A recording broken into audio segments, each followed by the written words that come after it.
Rajasthan రాయల్స్ను వీడాలని Sanju Samson decide కావడంతో అతన్ని ఏ franchise దక్కించుకుంటుందనేది ఆసక్తికరంగా మారింది. తొలుత సిఎస్కే ఆసక్తి చూపించినట్లు వార్తలు వచ్చాయి. అయితే తమ జట్టులోని ఆటగాళ్లను ఇచ్చేందుకు ఆ జట్టు సుముఖంగా లేదు. దీంతో డీల్ కుదిరేలా కనిపించట్లేదు.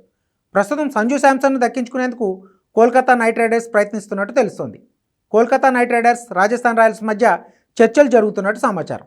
సంజు శాంసన్ ప్లేస్లో ఇతర ఆటగాళ్లను తీసుకోవాలని రాజస్థాన్ భావిస్తుంది. ఈ నేపథ్యంలో కేకేఆర్ కొత్త ఆఫర్ ఇచ్చినట్టు తెలుస్తోంది. ఐపీఎల్ 2025లో నిలకడగా రాణించిన ఆంగ్రిష్ రఘువంశీ, ఆల్రౌండర్ రమణ్దీప్ సింగ్ను ఇచ్చేందుకు సిద్ధంగా ఉన్నట్టు కేకేఆర్ చెప్పిందట. ఐపీఎల్ 2020 సీజన్లో రఘువంశీ 3 కోట్లు, రమణ్దీప్ సింగ్ 4 కోట్లు శాలరీ తీసుకున్నారు.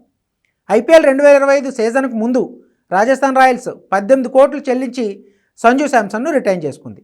ఒకవేళ రఘువంశీ, రమణ్దీప్ సింగ్లతో బదిలీ చేస్తే మిగతా 11 కోట్లను కోల్కతా రాజస్థాన్ రాయల్స్కి ఇవ్వాల్సి ఉంటుంది.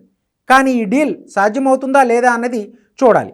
సంజు శాంసన్ను దక్కించుకుని అతన్ని వచ్చే సీజన్ కెప్టెన్గా చేయాలన్నది కేకేఆర్ ఆలోచనగా ఉన్నట్టు తెలుస్తుంది. ఇదిలా ఉంటే రాజస్థాన్ రాయల్స్ జట్టులో టాప్ ఆర్డర్లో ప్రస్తుతం పెద్దగా సమస్యలు లేవు.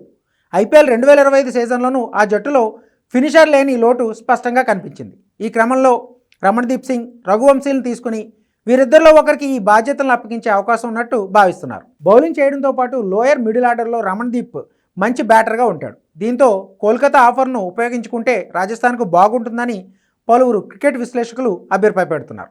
కాగా శాంసన్ కోసం కేకేఆర్తో పాటు చెన్నై సూపర్ కింగ్స్ కూడా పోటీ పడుతున్నట్టు ఇంతకు ముందే వార్తలు వచ్చాయి.